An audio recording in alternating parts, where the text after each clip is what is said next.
T-minus 20 seconds.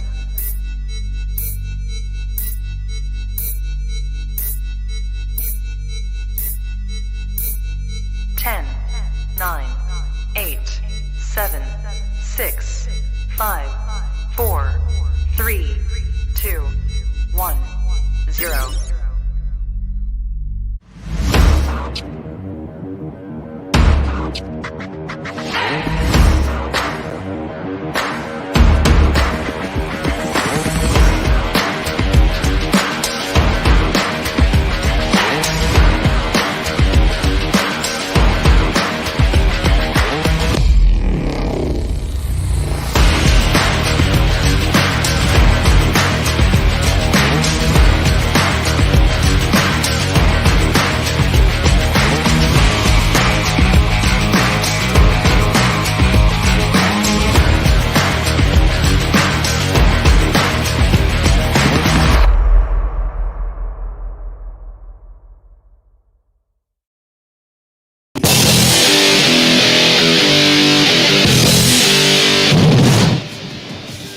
Hey guys, are you ready for breaking news? Breaking news.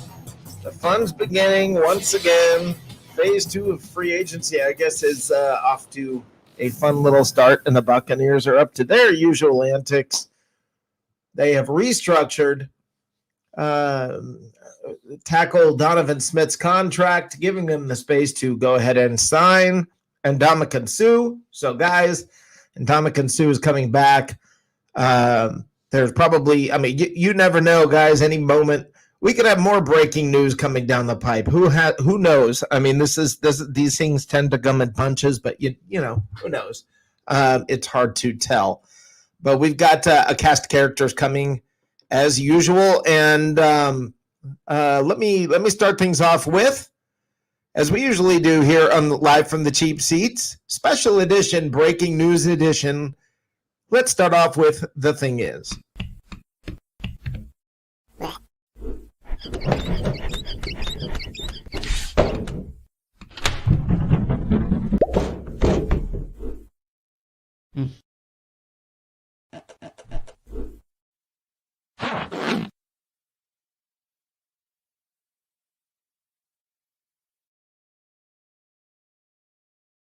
All right, guys, the thing is, the Buccaneers are still moving forward. The thing is, you ain't done yet. The thing is, there's more coming.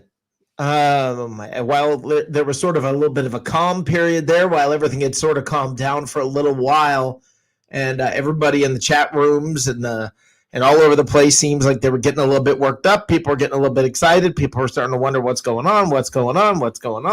James White, AP, what the heck's going on? It seems like everybody is wanting to come home. Now, we don't have any news about AB.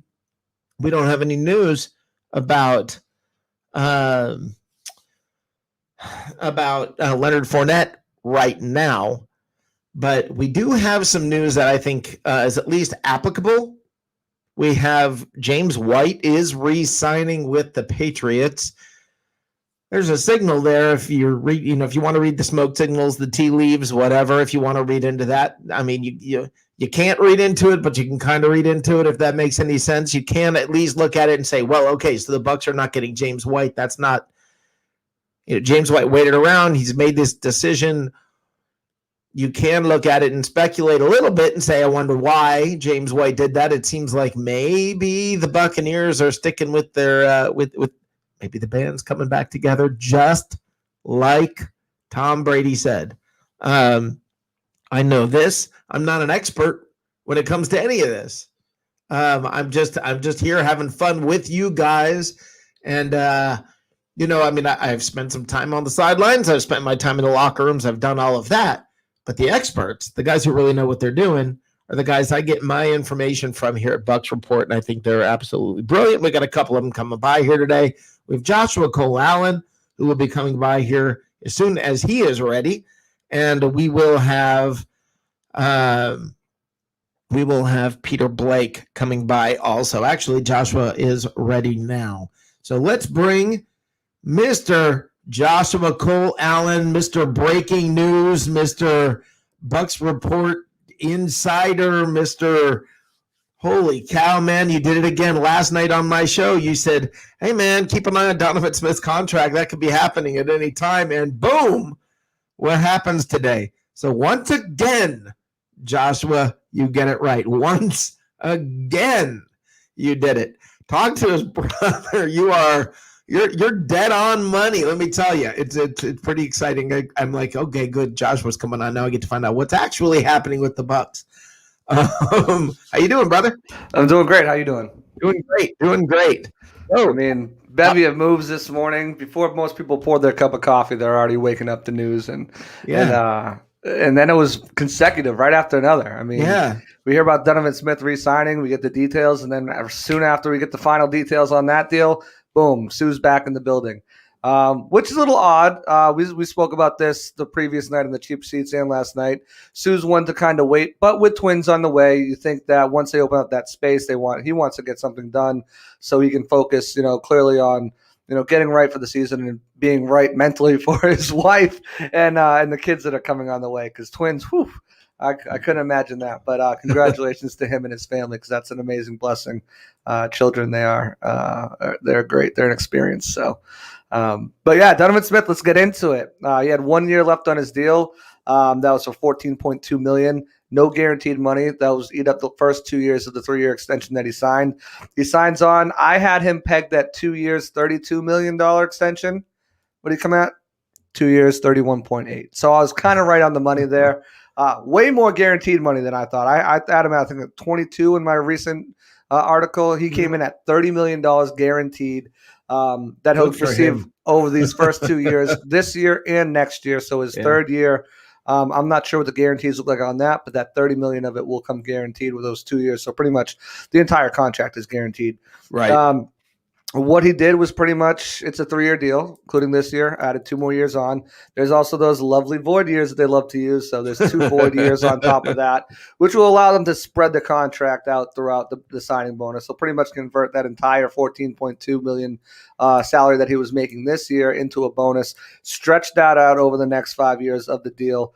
Opening up $10.6 million in cap room. They had about 1.2. My math is right. 10.6. It's $11.8 million available in cap room. And his cap hit, guys, is only $3.6 million. So that's where you get that $10.6 million opening up. So about $3.6 million. Most of these numbers are compliments of Sir Greg Allman of The Athletic, great friend of my show. Mentor to me. He's been great. But $3.6 million, 2 void years.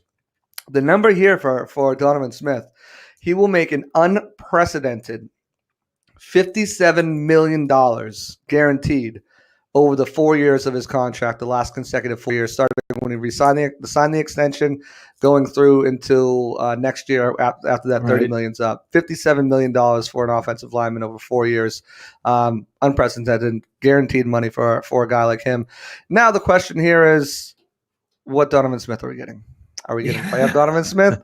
Are we getting last year's Donovan Smith? Are we getting earlier in the season Donovan Smith? So hopefully with that money in the bank behind him, we'll get more of that playoff. I know other people are wondering that too, but it's not just playoffs. I mean, the guy, it seems down the road. It seems like the first couple of games he struggled, and then after that, he was all that. I mean, he was just incredible after the first 4 games, something like that. He had a couple of games in the first 4 or 5 games that were horrifying, and then from then on, that guy was money. So, I mean, it seems like, I mean, Joshua, you said it coming in.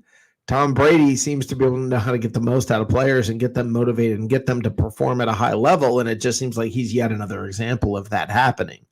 So, yeah. By the way, everybody, I want you to comment. Feel free to join us in the chat here that you see the comments and everything attached to the live stream you're watching. I'm also going to put up a link here that if you want to join us, you can join us live. You don't have to come on camera. There's a way when you follow that link, you'll be able to see that you don't have to come on camera, but we can at least hear your audio like a phone call coming in. And we do also have phone call. You can call in And that's fine with us also. If that's what you want to do, you can call. You can join the conversation by calling 678-8255-263. So those are your options. And I just want to let you all know that there are ways for you to call in. We got lots to talk about. Oh, yeah. The boys are back. The band is back. We got a couple more to go. Entire defense or starting defense will be back in the fold for this Buccaneers team. The entire defense. When does that ever happen for any team on any year? I mean, that's insane. That really is insane. So quick question for you. Is there any shot we're going to hear more today, or are we probably done for the day? Well, this all depends because obviously after Donovan Smith agreed to that, big 2-year, $31.8 million deal, opening up the $10.6 million in cap space, there was another signing. Another guy came back in the fold, and who we just talked about the entire defense being back. That's one, sir, Ndamukong Suh. Ndamukong Suh came back into the fold. His deal is a 1-year, $9 million deal with $1 million incentives that can push it to $10 million. Last year, he made $8 million, so he got a $1 million base raise. And our own Evan Winter actually wrote about this, got some backlash for it, suggesting that Ndamukong Suh should be getting a pay increase. And, he got a pay increase this year. So good for him. I think he deserved it. I mean, 6 sacks in the regular season. And a lot of people are like, 6 sacks, that's not a lot. Well, you have to remember, once he went out, you have to double team Vita Vea. We all understand that. Like it's almost on every play. Well, he's also not an edge rusher. Well, he is a tackle, so you're not going to get as many sacks. Ndamukong Suh plays different places along the line. Absolutely, that's true. You see him pick off passes from time to time. With Vita Vea, you have to get 3 hands on the guy, whether it's 2 hands and a check. You have to do that. Well, with him out, I mean, who's the guy? You got to do that to Ndamukong Suh. So for him to be able to still get 6 sacks last season in a year that he almost looked a little bit more improved, more motivated than he did the year prior. Right. And then those big 1.5 sacks in the Super Bowl, a guy was dominant. Once you had Vita back, you saw the ability of him to really, take advantage of those one-on-one matchups and get to the quarterback. Him getting that raise is fine with me. I'm okay with it. The question becomes, Rick, and to follow up on your question, is this the last bit of news we'll see today? Are there any of those void years? Because if not, it's a 1-year straight to the hit, straight cap hit. $9 million. I said we were at $11.8 million minus 9 is $2.8 million left. So they have about $2.8 million left.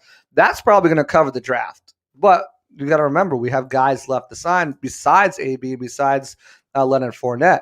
There's, Blaine Gabbert, Ross Cockrell, Josh Wells. There's a list of players that they could bring back. Ryan Smith.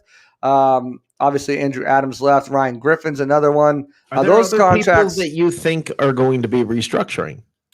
I mean, you'd think the tight end position, somebody's gonna have to. Yeah, well, I mean, that's definitely somewhere to look at. But as far as let me just finish up on Suh real quick. As far as Suh, if there's void years on his contract, right, and if there's up to 2 void years, it would be roughly $3.7 million of a cap hit this year. So 11.8 minus 3.7 is 1. $8.1 million left available for the Buccaneers to play with. That could get your AB back. That might even get you Leonard Fournette back, depending on the way the contracts are structured. So those are some moves that they could make today, depending on what the details come out of Ndamukong Suh's contract. As far as tight ends, we talked about this last night, didn't we? I mean, what's the number? 6.5 plus 6 plus what's Gronk making? 5.5 or something like that. 5, 5 on the books. Yeah. So we're talking 18? Yeah. 18 million, about $18 million for 3 tight ends. Yeah. Something's got to happen there. Right. Something's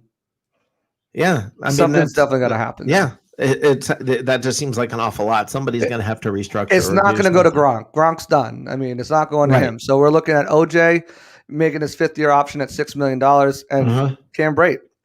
And Cam Brate has $6.8 million next year, $7.3 million the following year. Those are numbers you're not going to pay to your third. When did the Bucs have to make a decision on exercising OJ's option was exercised last year. This year the option will be on Vita Vea, and I believe because of snaps played and everything like that, due to injuries and everything, I think his is only like $7.8 million, which is a steal and a half shell. Yeah, no joke. Turtle power. Yeah. So they've got that won't have to be made until later this summer. Right. But as far as the tight end room, something's going to have to happen. Whether they're looking to trade a guy like Cam Brate. In my latest mock, they had him move to the Jets. Whether he goes to the Jets or a team like the Colts or a team like the Jaguars, one of those teams, or they just say, hey, we need to restructure your deal and you need to take a lot less money if you want to stay around here. Not just this year, but next year. There's no way in my mind that they restructure a deal with what they're doing with some of these other guys, where they're pushing money in the future, because he's already at 6.8 and 7.3. If you take $4 million, let's say, make it easy for cap purposes, you say, hey, we're going to bring it down to $3 million, right? Right. So you turn that into a bonus. Now, for each year, the deal that's left this year, next year, the following year, you have to tack on $1 million to that. So his $3 million would really become $4 million for this year. His 6.8 would become 7.8, and his 7.3 would become 8.3. At no way, shape, form, time, whatever, do I want to play Cam Brate 7.8 or $8.3 million in the 2 following years after this one. Well, 4 is nice number for him this year, and still a little high. Looking over the broad scope of things, they can't do it. Joshua, let me bring Peter Blake into this little party. How you doing, brother? Did I buy tickets to the gun show? I didn't even know I didn't know it was free entry. How you doing, man? I'm at work. I'm doing good, man. I'm at work on my break, and lots of Bucs news to discuss. And the Bucs have definitely been busy today. That's for sure. Yeah, it's been fun. This is kind of what we've been waiting for. There's always that lull, and then sort of there's a second wave of free agency. And is this sort of signaling the start of that? Is that sort of, Peter, what are you thinking? No, I just think they had a plan all along.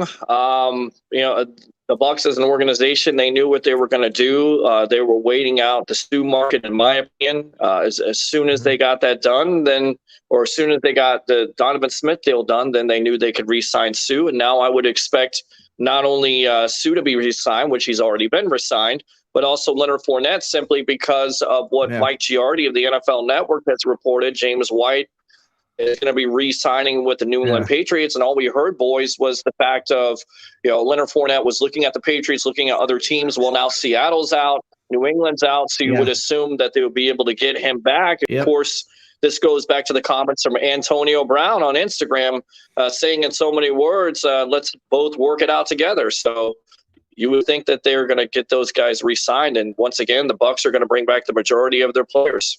Yeah, it's crazy. Not just the majority, like the crazy, overwhelming majority. Right. Well, to me, it's not really a surprise when you got a guy like a Tom Brady. That's the Brady effect. And then at the end of the day here, this is clearly the best situation in the National Football League. You're Super Bowl champions, you're world champions. That hasn't changed. And then on top of it, you have an organization led by the ownership of the Glazers that basically have come out and said, look, we're going to do whatever it takes, guys, whatever it takes to win right now with this window that you have with Tom Brady. And of course, Brady started it. The Bucs started it with the restructuring. It freed up money. You get your big 3 sign in Levante David, Chris Godwin, and of course the Shaq Barrett. Yeah. And now you're moving the pieces all together, and it's all working in synergy, if you will. Yeah, it just feels to me like there's such a we always hear #blessed. It's almost ridiculous because, I mean, to have this much go right for a team last year and then to be entering this year and it's all going down again. I mean, the way free agency is breaking, the way everything's happening. Both of you guys, what do you guys think? This isn't normal. Even for the Patriots, they didn't always re-sign all their guys. They didn't get them all back. I mean, this is really just an amazing set of circumstances to be able to get the band back together. Yeah, Joshua? Well, to me, it's Super Bowl or bust, like it was last year. Yeah. I don't want to interrupt you, Josh. Go ahead. No. Go ahead. You go first. I'm looking up something. No, to me, it's Super Bowl or bust, like last March. I mean, and this team could actually be better. And Gronkowski even talked about in his presser the other day how he's going to be more familiar with the playbook. Yeah. You're going to have the off-season workouts there. You're also going to have preseason. So, you know, we talked about it, how this team got off to a slow start at the beginning of the year. Now you're going to have all those functions in this offseason. So I feel like this team could actually be better. And then also the draft is coming up here in less than a month. So you're going to be able to add to that. And look, what you hear is with that Sue contract, free up another $10 million. So Yeah. if they re-sign these players, that they don't actually add to it because players want to take less money. Maybe they take a one-year contract because of the reflection right now of free agency and because they want to chase the ring. Yeah, Peter, that's exactly what I was saying. Is what you don't realize is there are people right now that you don't know are free agents. It's not like, okay, now we know who all the free agents are for the year. No, there's a draft coming up. There's a whole lot of people who are going to get drafted. That means there's a whole lot of space that's going to be made for those players that get drafted. There's another wave of people coming that we don't even know about yet, on top of who's already out there. Sure. And with a lower salary cap this year, the free agent market, this is not the year to be a free agent. And I mean, everything, it's yet one more break for the Bucs. I mean, it's just crazy how everything has gone down, and you end up with, you know, you're able to re-sign all these guys. Yeah. I mean, the Patriots for years, you know, people came and people went, and that's just how it, you know, they continued to succeed, continue to be successful. The Bucs, I don't think it's that they can be better. I don't see how they're not going to be better with 1 year together under their belt, plus an offseason together, plus the new and improved players coming in on top, the depth that you're adding. This is insane. Joshua, when it comes to players you think that maybe, not even just on the Bucs, but let's just look out there, project, throw something against the wall reasonably, that, you know, I mean, I don't need specific names, but are we looking at, are there going to be players getting cut just because the salary cap is lower and teams are having to do what you got to do? Yeah, absolutely. Especially after the draft comes, I think you're going to see a small wave of veterans being cut once these positions are filled with cost control talent. So there still could be players being cut soon. I mean, we've seen some. Kyle Fuller was just cut over the weekend. I mean, if teams want to get a guy and their asking price is this, and they only have this, and they like the player X better than player Y, but they need to cut player X so they can get player Y. I mean, that can. You'll see that happen. I mean, well, flash back to my first day on Bucs Report last year was cut down day, and it wasn't even prepared. I was sitting on the couch, you know, watching TV, following Twitter, and then basically I got a call saying, "Okay, go live and talk about this." And now I ended up going live, and I remember what a big deal last year. I remember what a huge deal cut day was. Yep. And you know, I it's going to be that way again this year. And so we don't even know what's coming. And that's the fun part of this, is like we're going to be better right now if nothing changes. We will be better this year as a team than we were last year. Yeah. And on top of all of it, we ain't done yet. I mean, that's kind of fun behind all of it. Let me bring Johnny Dean, the professor, into this. Hey, Johnny, how you doing, brother? How's it going, guys? Good. Sneak a miscreant in here. Ready to cause some trouble? I don't need trouble today, man. This is such a great day right now. It's unbelievable. It is unstinking believable. I mean, who I never imagined. Absolutely never imagined that something like this. I'm going to get with Joshua and start learning how to speak Bostonian, man, because I think I'm going to become an honorary Bostonian. Hey, it takes time, guy. What's that? Oh, yeah. It's out there, though, guys. I'm going to bring this up because it's one of the segments we do all the time on Live from the Cheap Seats. I have to bring this up. Stupid Bucs fans say. All right, I got to bring this up because it's already starting. It's already starting out there. Not a fan of the Smith extension. And people saying he's not good. Smith is no good. People, I mean, it's already starting. And that's, I mean, guys, let me start with you, Joshua. Help people understand why this is, I mean, Donovan Smith is not bad, stop thinking it. I'll give you one word. Trent Williams. Or maybe that's 2 words. Or maybe that's not even a word. It's a name. Trent Williams. He just signed for $20 million. You're getting Donovan Smith for 15.9. I mean, an annual average, and not even annual average, because if we count it as a 3-year deal, 31.8 plus 14.2 divided by 3 equals. Hold on, that didn't work out. I feel like I'm in math class while you're figuring that out, Peter. While Josh was figuring that out, Peter. What? I mean, what? 15.3 average. Okay, there we go. I mean, 50. You're getting a starting left tackle for $15 million. Yeah. Well, I mean, it's insane. But I mean, if he's not a good one, then you're getting ripped off. If he's good, you're getting a deal. Why are we getting a deal, Peter? Well, you're getting a deal because if you keep it in perspective, last year one of the main questions was this offensive line, namely is Smith, and look, he may not be the biggest fan favorite, but you would have to agree with watching him on film throughout the season. He got better and better, and he wasn't one of those big time question marks anymore with his level of play. On top of it, you have Gronkowski going back there, who helped him out on the left side, who helped out a Tristan Wirfs on the right side. So I feel like that's not when you're in big time question marks anymore, which is kind of different because once again,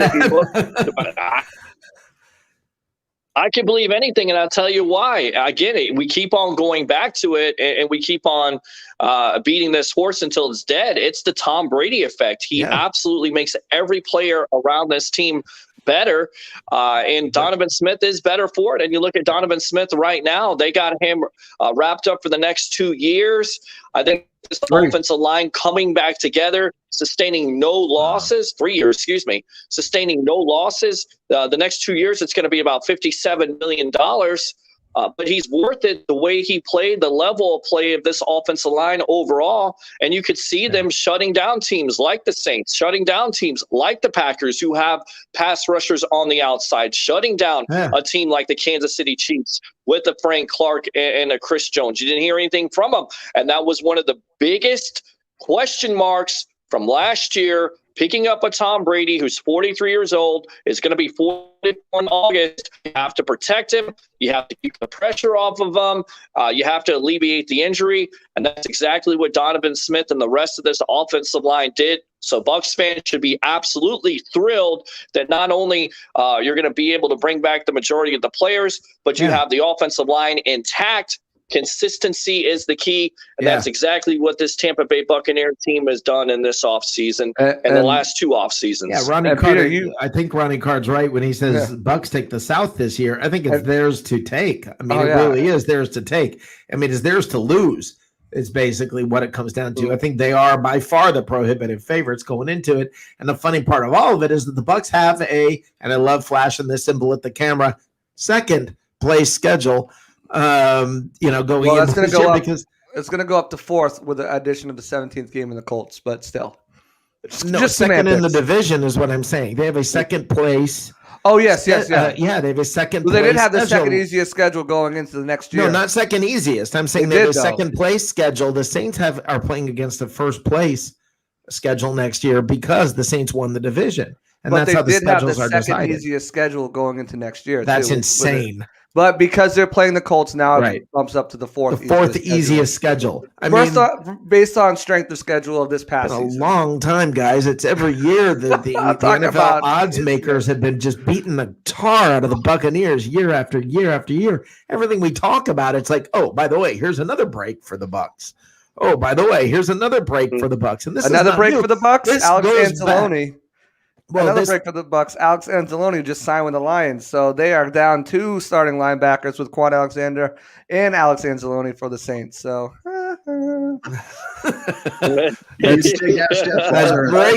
that's breaking my heart. What'd you say, Johnny? You can take that a step farther and think about how the pieces fell into place for Fournette too, with James White re-signing. No, that's what we and Seattle getting their running back.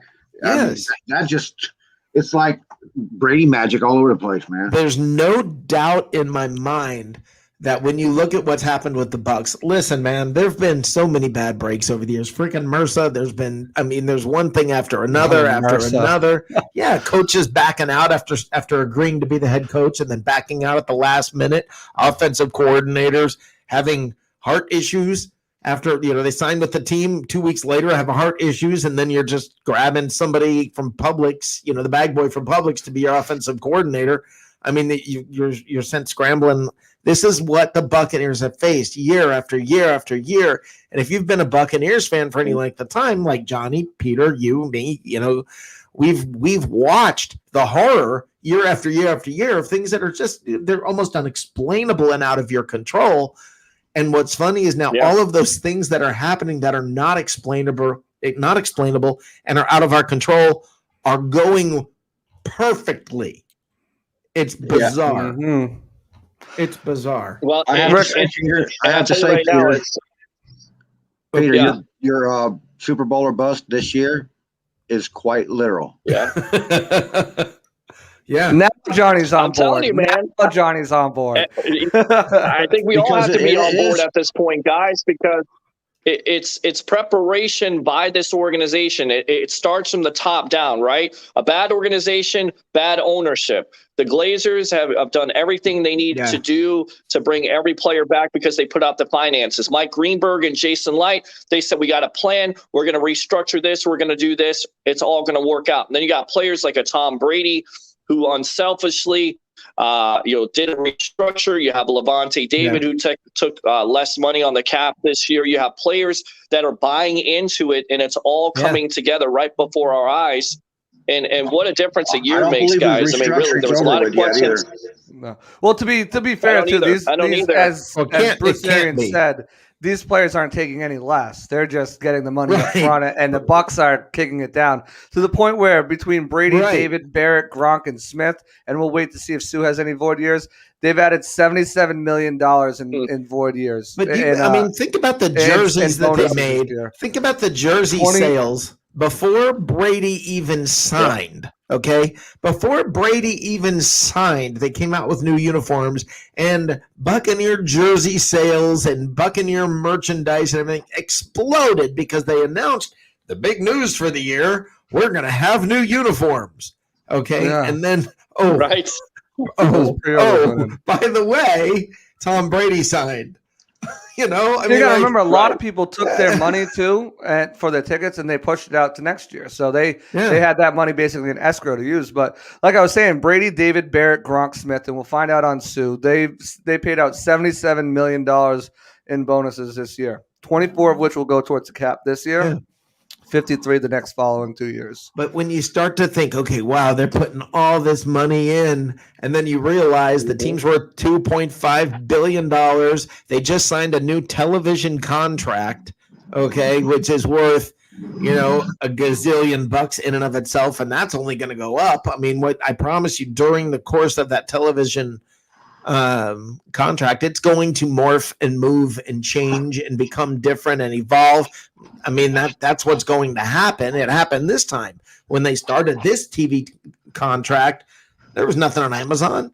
There was nothing on. I mean, if you remember, it was only on NFL Network on Thursday nights. And look at how that changed. Everything changes and evolves as it goes along, and you're going to see it again. So the amount of money coming in is staggering. And when people say, oh yeah, the Bucs are just kicking this problem down the road like New Orleans, no, they're not, because there's a bubble of money that's about to hit these teams.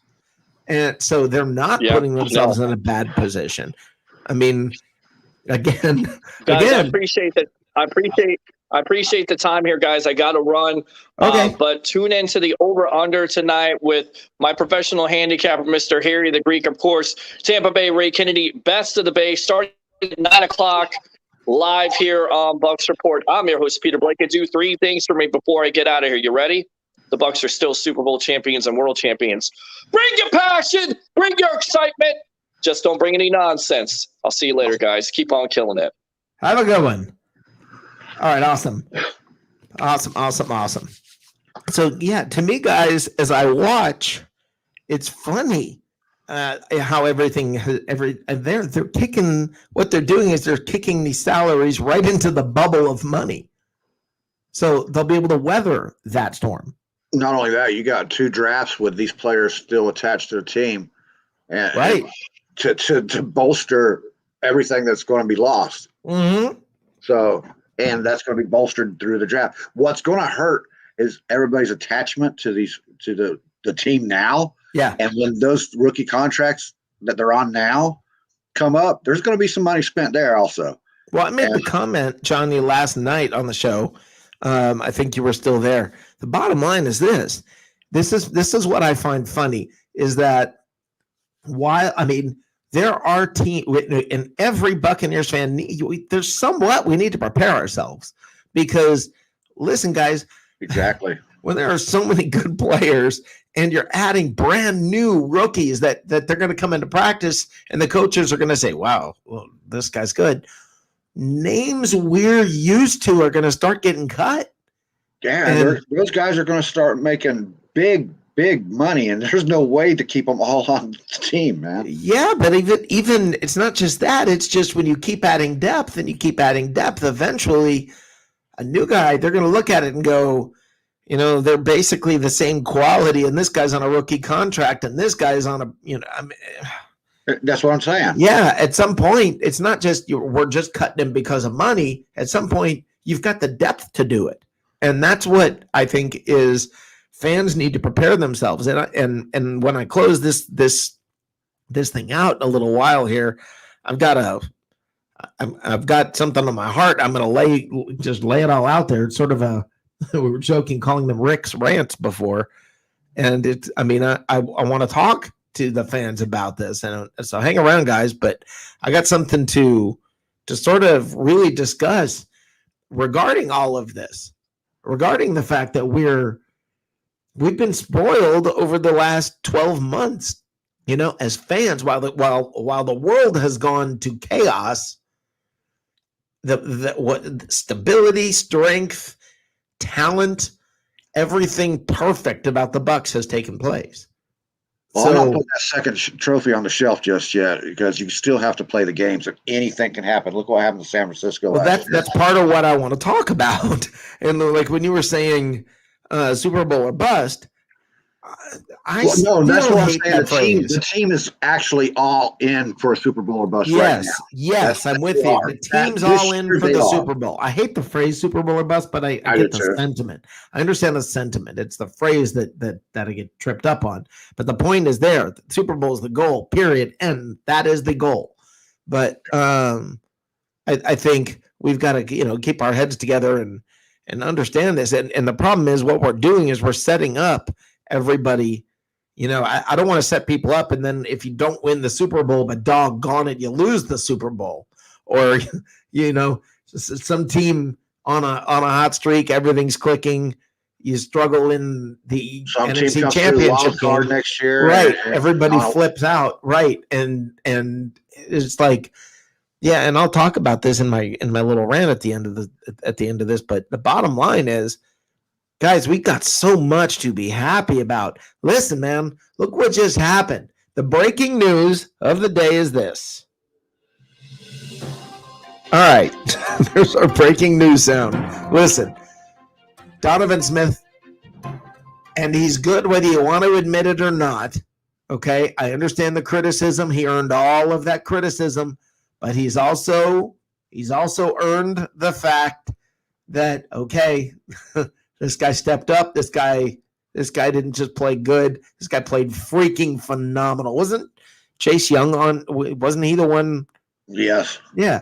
Okay. Chase who? He didn't even show up in the stat line. Let me say it again. Chase Young of Washington in the playoffs didn't even show up in the stat line. One more time. Chase Young didn't even show up as though he played. Imagine playing a game where you're leaving your blood, your sweat, your tears, you're leaving everything on that field.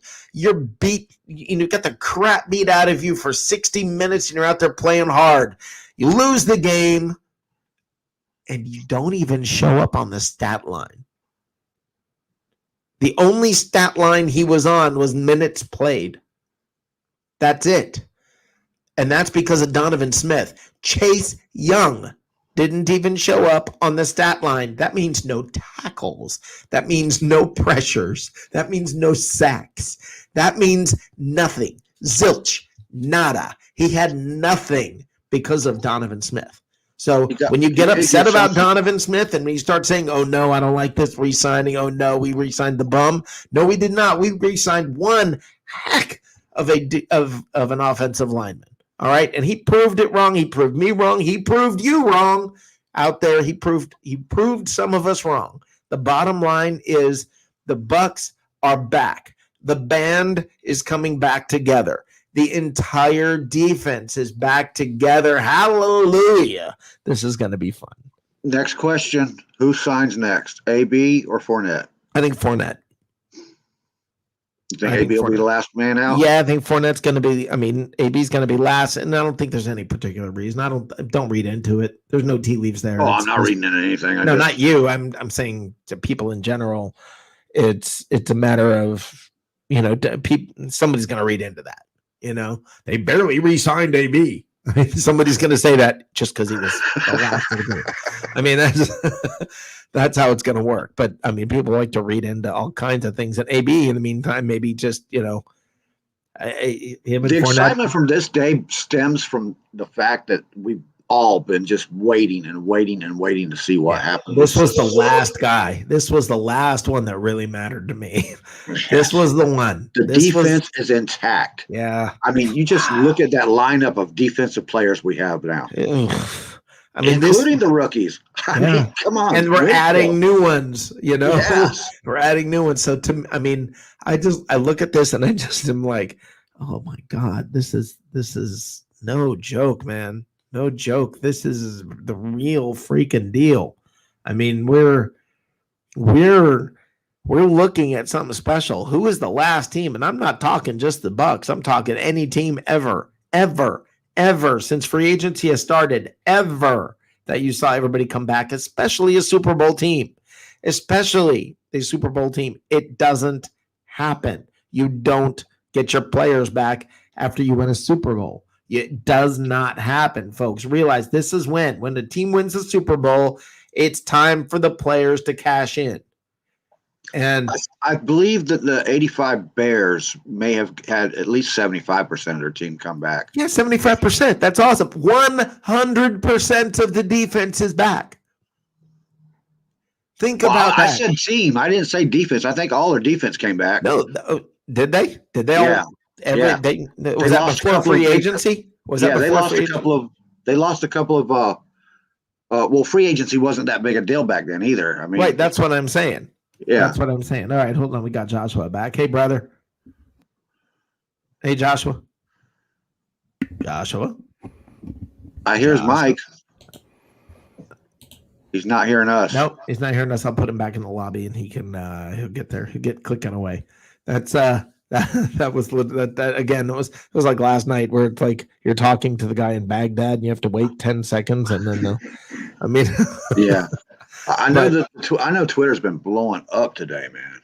Well, this is a big day. It really is. It was a great way to wake up in the morning. I'll tell you that, man. Live from Baghdad, Joshua Cole Allen. Sorry, I'm over here like, why can't I hear myself? And then I remember that I turned the volume all the way down. I'm over here like, what can I do? What's the name of your show again? What's the name of your show again, Joshua? It's The Audible. All right. Just go like that, right? I had to hear him say it, man. I had to hear him say it. I wanted to go back into some of these comments, Rick, if that's all right with you. Yeah. Feel free to bring them up if you want. I don't know. I can't click them because I'm just a guest on the show. But Misador, okay. Misador back at 1:07 p.m. Okay. I'll get there. Go ahead, but go ahead and So it was thought roughly $7 million was needed to cover the draft. With the draft, it's so a lot of these players that are drafted, they're going to push other players down the line on the contract. So the NFL has a top 51 rule. So the top 51 players on the team, their contracts count. So when you bring in a new player, whoever's in that 53rd, that 51 spot, so they just re-signed Sue, right? So whoever's in that 51 spot now, because Sue was a free agent, now moves to 52. So the contracts move down the line as soon as someone's drafted. And with the draft class, that's going to happen like that too. So these salaries are going to drop off, and especially that's why whenever we talk about cuts at training camp, so they have players on the practice squad making $660,000. Once they get cut, all those players will drop off. So I mean, it's a 90-player roster. You only keep 53 men on the roster. So I mean, let's just pretend that what is it? I've been doing a lot of math. So 33 players, right? And right. they're making $660K. This is gonna open up like 2 million, I don't know, something like it's going to open up a few $1 million, so right, whatever, whoever's on that. Explain to me when do you actually have to be under the cap? Under the cap, and hold on, what's the penalty if you're not? Ask Jerry Jones. Yeah, under the cap, you have to be under the cap starting the new league year. You have to be under the cap, and any contract moves you make need to be able to be made to keep you under the salary cap. You are not allowed to complete a contract or anything like that without going over the cap. All teams must be cap compliant by then. If not, I'm not really sure. Maybe probably the league won't approve the contract. So exactly. I can understand that. Yeah. So you can't go over for a day or two and then readjust or anything. Not unless there's some extension that the league has given you for whatever reason. Right. The next comment I want to get down to was the Smilegate right after that. Okay. No, you can't cut Golston. You don't have anyone to replace him. The whole thing is to bring everybody back to go for two and bring the team, all the starters back. Golston's a huge part of that. He's an underrated guy. He is, as he said himself during the Super Bowl week when I asked him, he's a lunch pail type of player. He's a bring your pail to work and go get the job done, not get the recognition, but do the dirty work. I can see them approaching him about possibly converting some of his salary. He's due to make $5.5 million and converting that into 3.5 with $2 million to incentives. Cam Brate, we've talked about ad nauseum. He needs to either get cut or rip up his contract and redo a whole new one. Right. Cam Brate's a lot like Golson, though. He's the guy who brings his lunch pail to work and just shows up and does the work. Exactly. That's why he's. That's why he's tight end, Johnny. You can't pay him $6.5 million. Yeah, I understand that, but I'm saying that they will do something with his contract because they've already shown the fact that after years and years of Bucs fans talking about we need to trade Cam, we need to trade. They're not going to do it, dude. It's. And I believe they'd get rid of Howard's contract before Cam. Yeah, right. And then the very next one kind of goes to that from Isidore. The no tight end can restructure their deal. Howard cannot restructure his deal. Howard needs to be extended, then restructured. Brate can restructure his deal, but with restructuring his deal, we talked about exactly what they've been doing is converting salary into signing bonuses and then stretching the signing bonus out over the life of the contract. And I touched on that. I mean, if you did the $3 million, it'd bump him from 6.5 to 4, but then it'd bump his next year's up to 7.8 and 8.3, and that's just not something I feel comfortable. I don't think anyone should feel comfortable playing Cam Brate to be a potential number 3. Even if Howard does leave next year, still a number 2. That's a lot of money. Maybe you can answer this question. How many fifth-year options are out there right now? For the Buccaneers? Yeah. I don't think we don't have anybody signed on a fifth-year option right now, do we? O.J. Howard. O.J. Howard is playing under his fifth-year option at $6 million even. So he could be traded. He could be traded, but I think they want to see what this team looks like with him out there. Remember, I mean, Bruce Arians was preaching 12 personnel before the season started. And once O.J. Howard went down, you can't really use Cam Brate in that personnel as much as you'd like to because you can't block, And you saw them throw in Anthony Auclair early in the season and then Tanner Hudson. But Tanner Hudson's not the guy. He's not – he might be a number 3 tight end if they move Did they just re-sign Tanner Hudson? He was an exclusive rights free agent, and everyone doesn't know who that is. It's I know you do, Johnny, but exclusive rights free agent is pretty much like an undrafted player that you signed or that someone else has signed and then you picked up. He's got no choice but to sign with the Buccaneers or play. And that was the same with Pat O'Connor, Jeremiah Ledbetter, and Zach China, the long snapper. All of them exclusive rights free agents. They had no choice but to sign. Okay. Where else? There was another one I wanted to see answer to. Sorry about. Oh yeah, Misador. I read if Tampa restructures Jensen, he could alone open up $3.5 million, and that's the thing I think Rick you were alluding to earlier that they're not done with the Right. restructures and extensions. Right. This is the next guy up. In my mind, if you're keeping Donovan Smith, and obviously Trishan is locked up, you have Ali Marpet locked up 2 more years. The next logical step is to lock up Ryan Jensen. One of the best centers in the league, graded out as one of the best centers in the league. The way they can restructure his cap hit depends on the contract. They can open up a heck of a lot more than $3.5 million. And one of my recent things, I had them opening up $6 million easily, giving him 2-year, $22 million extension, which gives him a $1 million raise. Still puts him at $11 million, which is, it's a lot for an offensive lineman, but not if you compare it to some of the other deals. I think he's earned it. He's a heck of a player. They could go to the draft, though, and look at a guy like Quinn Marinez, the guy from Wisconsin Whitewater that everyone's falling in love with, and maybe replace him next year. But I think with Tom Brady here, you don't want to shuffle that line that much. Yeah, you don't want to put a rookie on the line. Wait, Tristan Wirfs. I'm kidding. I'm bringing that. I'm laughing about it because you're right. Is different, right. And got to teach him how to power up his butt and it looks like Alex Cap is probably gone. Alex Cap is probably going to be gone next year anyway. Right. So do you really want to replace 2 offensive linemen? I'm not sure they do. They still have ample cap space. Why do you think Alex is going to be gone?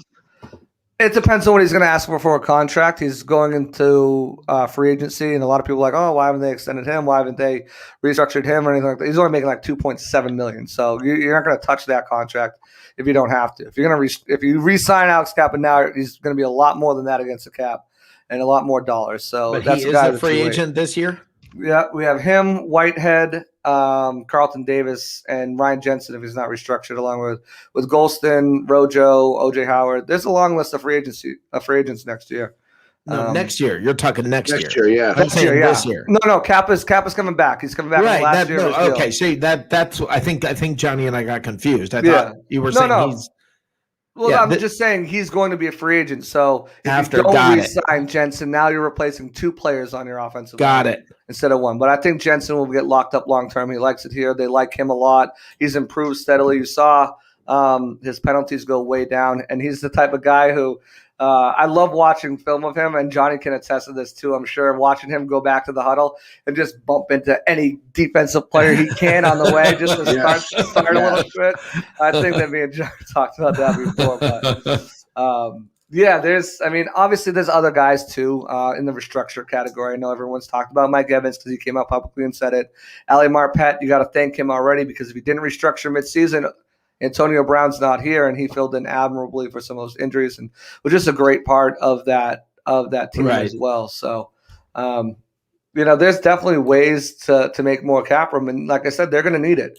They got draft picks, they got AB, they got potentially Leonard Fournette, they have their backup quarterbacks, backup offensive linemen still that need to be re-signed. Just bringing in outside free agents too, because you always want to bring in some outside guys as well as maintain. You need to get new blood, fresh blood, especially if there's someone who's a little bit younger that you can kind of develop. I'm looking at a guy like possibly Landon Roberts, maybe a linebacker. Maybe you bring in a Rex Burkhead still, even if you bring back Lenny. Yeah. To give you a true pass catcher. Yeah, I want to address something Russell Weeks just said here. He said, I believe all these guys know and can do a team-friendly deal and can win, then get paid bigger money next year when the cap goes back to normal. Here's the thing. That's all sounds good. And everybody, I always hear, where's the loyalty? Or I hear things like that. Listen, man, the team's not loyal to them. If it's good for the team's going to cut them. Okay? Everybody has to look out for themselves. The team has to look out for themselves. That's how this works.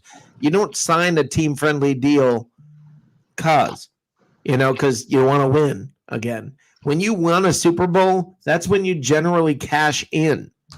Next year, let's say they win a second one in a row. Then what do you say? Then do you say, well, now, okay, they've gotten 2. Now they're going to go ahead and want to get their money? I mean, what's the number that you have to win to where you tell these guys, go get your money? I get it. This is a bad year to be a free agent. I've said it before, supply and demand. Yep. This is a bad year to be a free agent. When it comes to the supply of free agent money, there's not that much. So But it's the a great year to demand be a junior in was lower. college. Yeah, it's a great year to be a junior in college because, well, I don't know, because the rookie contracts are also pretty much slotted. So I don't know if that's the truth. Well, I'm just talking about how the draft this year is just getting Yeah. pushed up because just lack of people out there that Yeah. are NFL quality at all.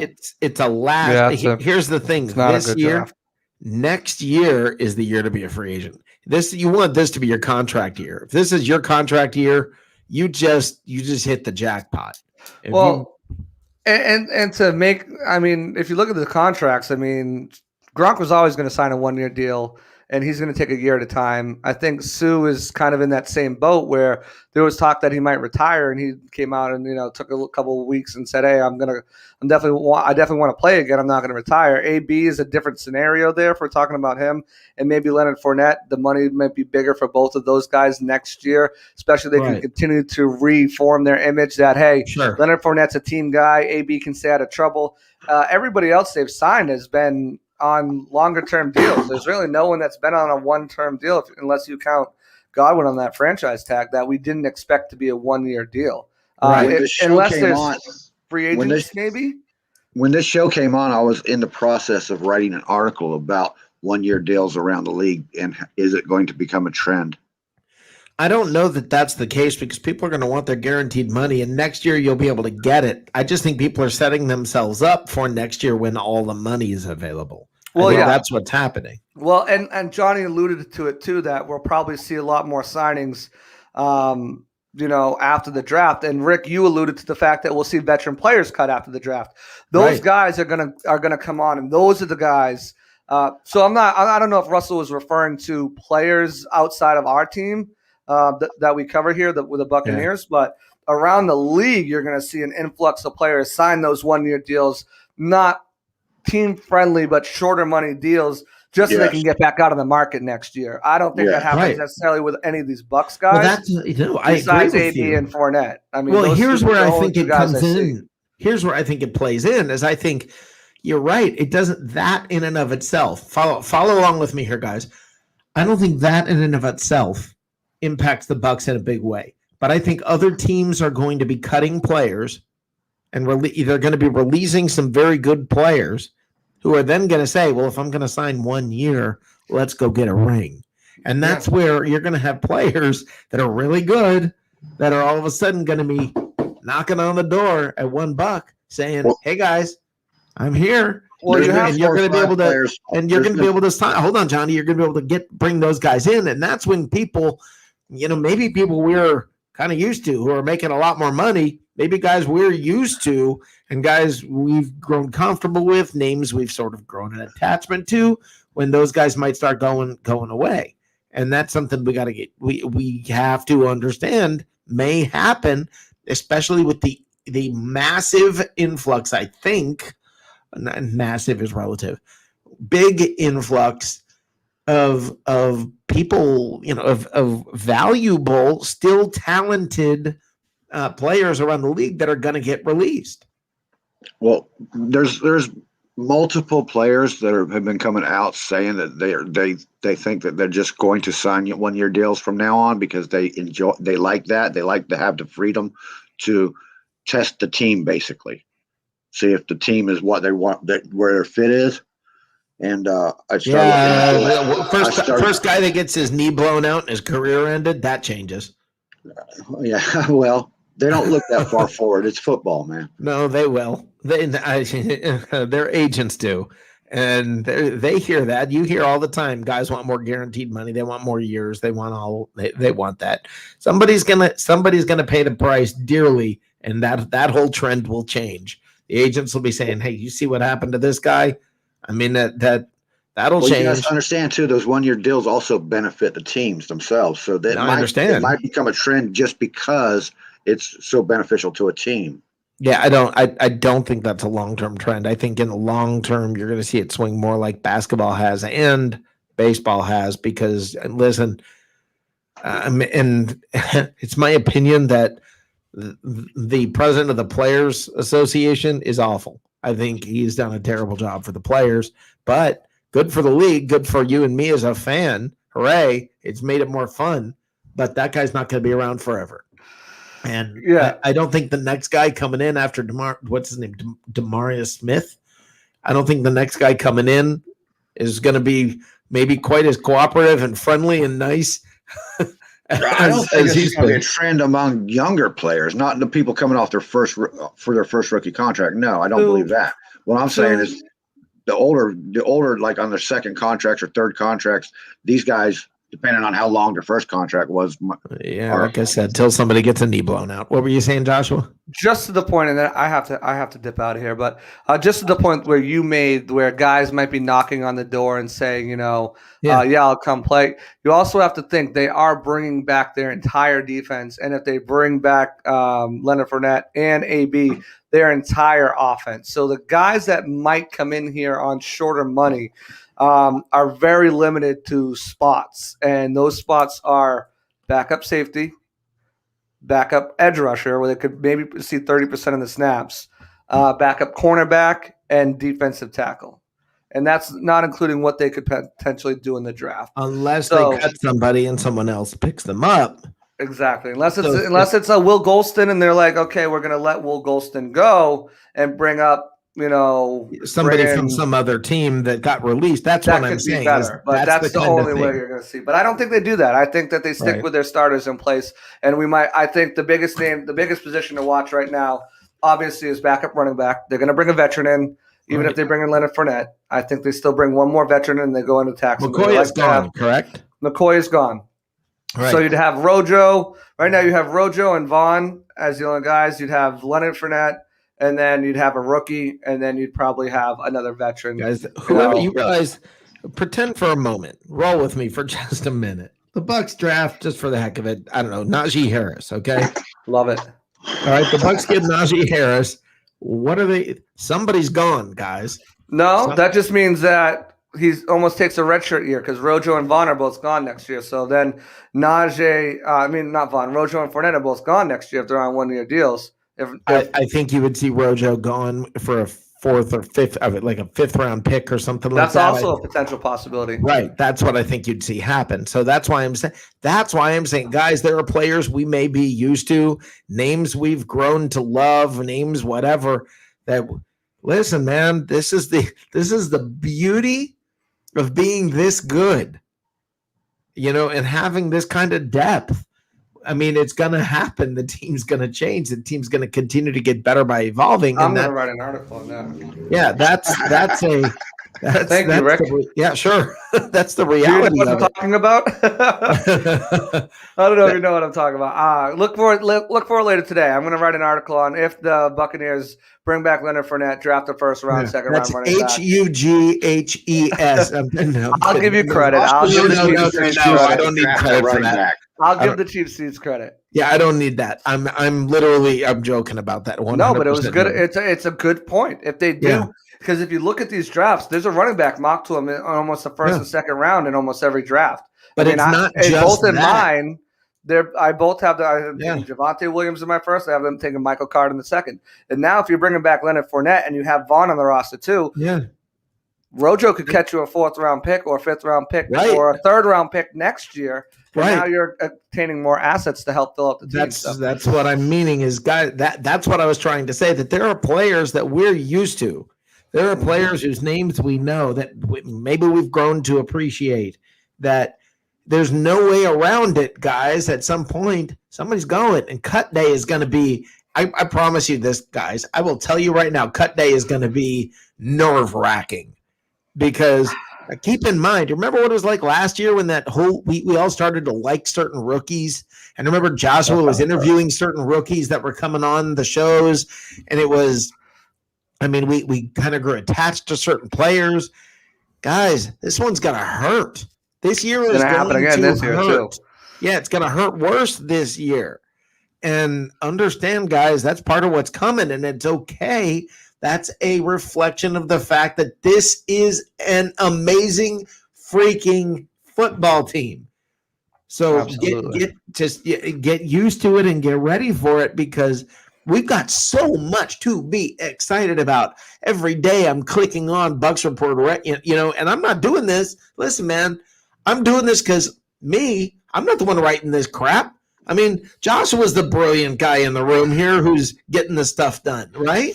These are the guys who are behind the scenes. That I'm sitting there. I'm clicking, I'm just waiting to see what are they going to tell me next? What are they going to teach me next? Because I'm not the guy who's I'm not the analyst. That's not me. And it's fun because there's so much constantly happening with a team that's this good. Guys, I was watching NFL Network this morning, and they were saying, yeah, the Bucs are going to repeat. Now, that may not happen, and everybody, I know it sets expectations, and listen, the Patriots did not win every year, contrary to what your memory may tell you. The Patriots did not win the Super Bowl every year. As a matter of fact, there are more years that Brady did not win the Super Bowl than years that he won.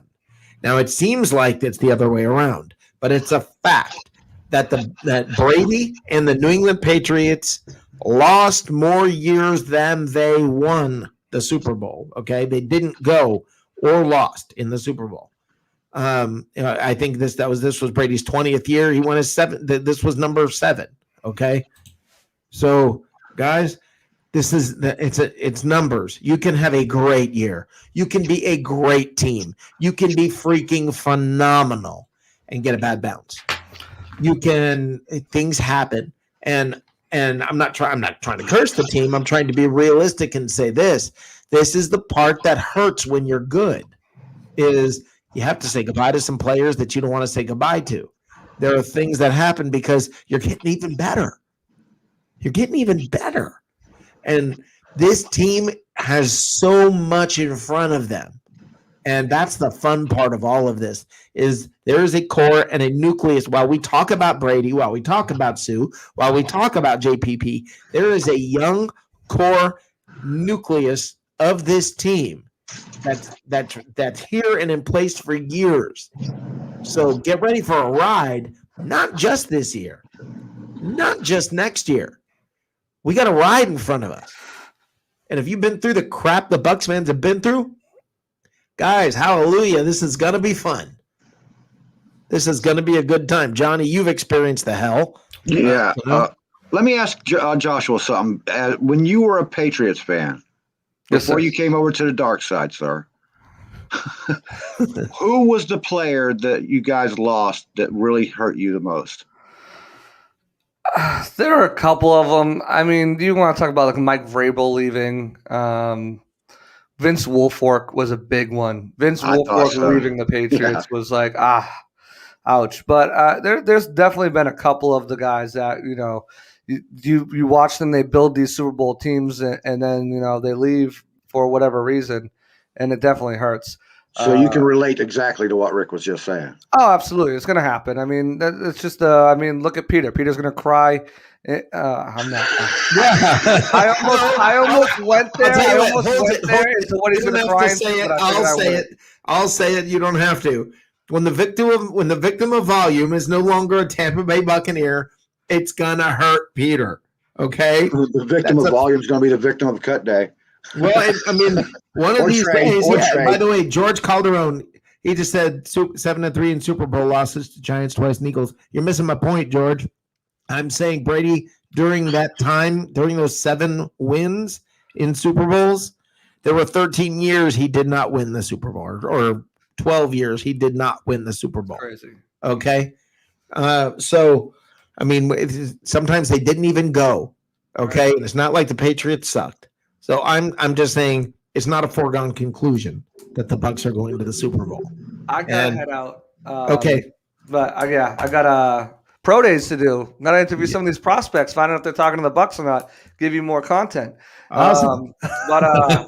Hey, this was awesome. I love doing these pop-up shows, especially when news like this breaks. Yeah, this was awesome. It was a good time, definitely, for sure, going back and forth and, getting the numbers and the scenarios and everything like that out to the fans, because that's what we're here for, to give these guys content that they deserve. So absolutely. And what's the name of your show? What? What's the name of that show you're on? The Audible. Catch me on the Audible starting next Thursday. In the meantime, follow me on Twitter at Joshua_C_Allen, at BucsReport.com for all the great content. I got some articles out there right now, including my mock draft. Go on there, leave a comment on the website. Tell me what you think about it. Roast me, praise me. Tell me that you hate me. Whatever you want to do. Also, guys, Locker Room. If you're not on the Locker Room app on iOS, it's download available right now for iOS. It's a great place to go and talk your favorite sports teams.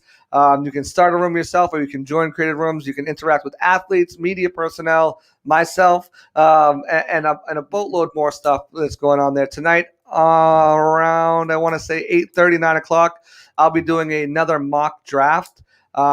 Pretty much we get on there, we go on one of these mock draft sites, and we do a mock draft together. So, Awesome. Pick 32 comes up, and we'll discuss our options there, whether we want to trade back or take the player available. It's a lot of fun. So get on that. The Locker Room app on iOS now, coming to Android soon. With that, Rick, thank you again for having me on. Johnny, Trade always back. a pleasure to talk to you. And Trade back. Trade back. Trade back. Let's go, Bucs. Catch me on the Audible. Have a good one. Josh. That was awesome. Yeah. Russell Weeks. Russell,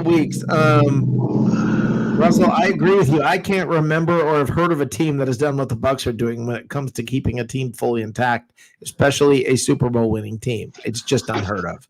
It really, really is just unheard of. We were fortunate to not have cap problems like the Saints and Rams, etc. We weren't fortunate. We were smart.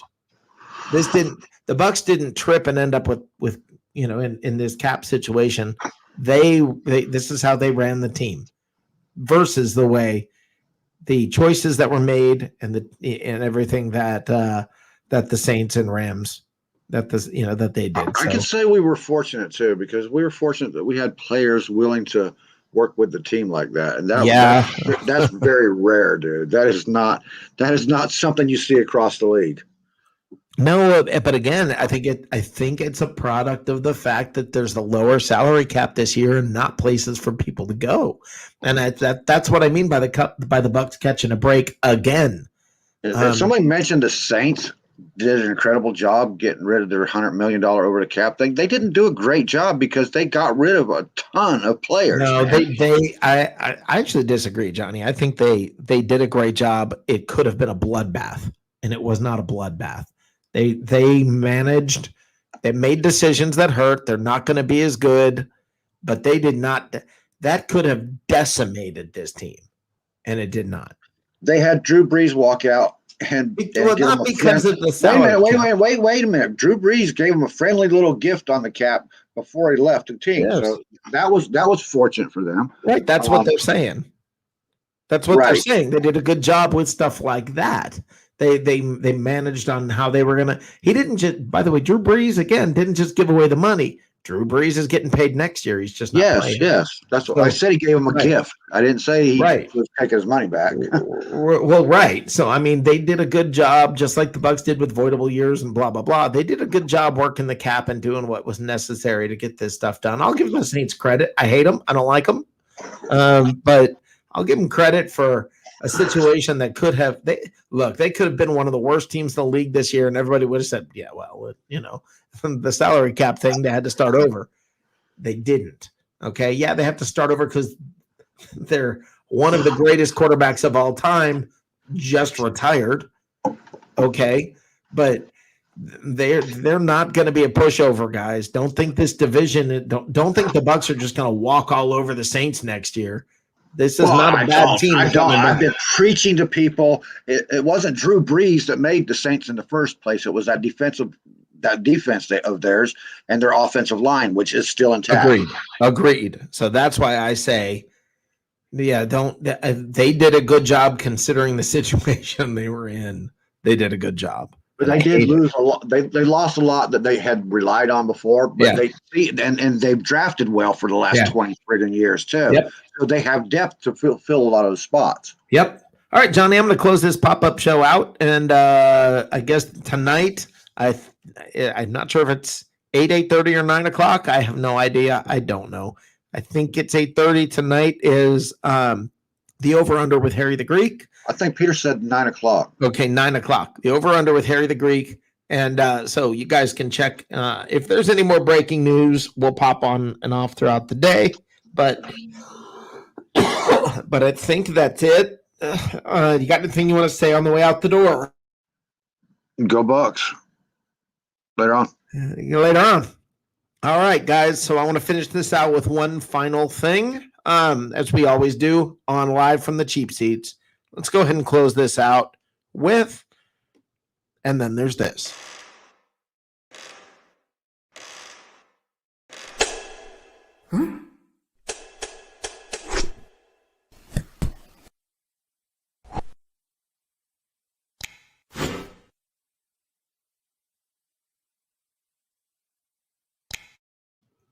All right, guys, listen, bottom line, I hear criticism about, oh, no, they shouldn't have given money to Donovan Smith. You know, what's Jason Light thinking? Oh, no, what are they doing? They're mortgaging the future for the Buccaneers. They're, you know, this team, everybody's complaining. You complain about the Glazers. You complain about Jason Light. We complain about Byron Leftwich. Let's recap. The Glazers, Daddy brought us one Super Bowl. The kids have brought us one Super Bowl. We're looking down the gut of another Super Bowl. Okay? Who knows whether we get one or not, but we're there. Okay? We've got the quality team to get there. So everybody get off of their case. The Glazers have done a very good job. Stop whining, bitching, and moaning, saying they're cheap. No, they're not. If you don't see that in front of your face, now you're wrong. People who said, oh, the only reason you're signing this old quarterback is because you want to sell jerseys. Well, they sold a whole lot of jerseys and won a Super Bowl. And again, they're looking down the gut of another one. Jason Light, look at this freaking roster. Stacked top to bottom. Bringing back everybody. Have you ever heard of a Super Bowl team bringing back everybody? I've never heard of it.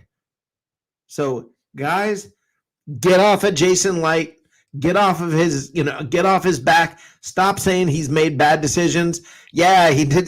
He's not perfect. He has been anything but perfect. And when he has failed spectacularly. When he has succeeded spectacularly. We're lucky to have this team. We're lucky to have these coaches. Byron Leftwich. Best 2 years of this team ever offensively under Byron Leftwich. So, guys, the people you're critical of just brought you a Super Bowl, and they're looking down the barrel of another one. Enjoy it. Cheer. Be happy. This is the fun part, guys. This is the fun part. Go Bucs.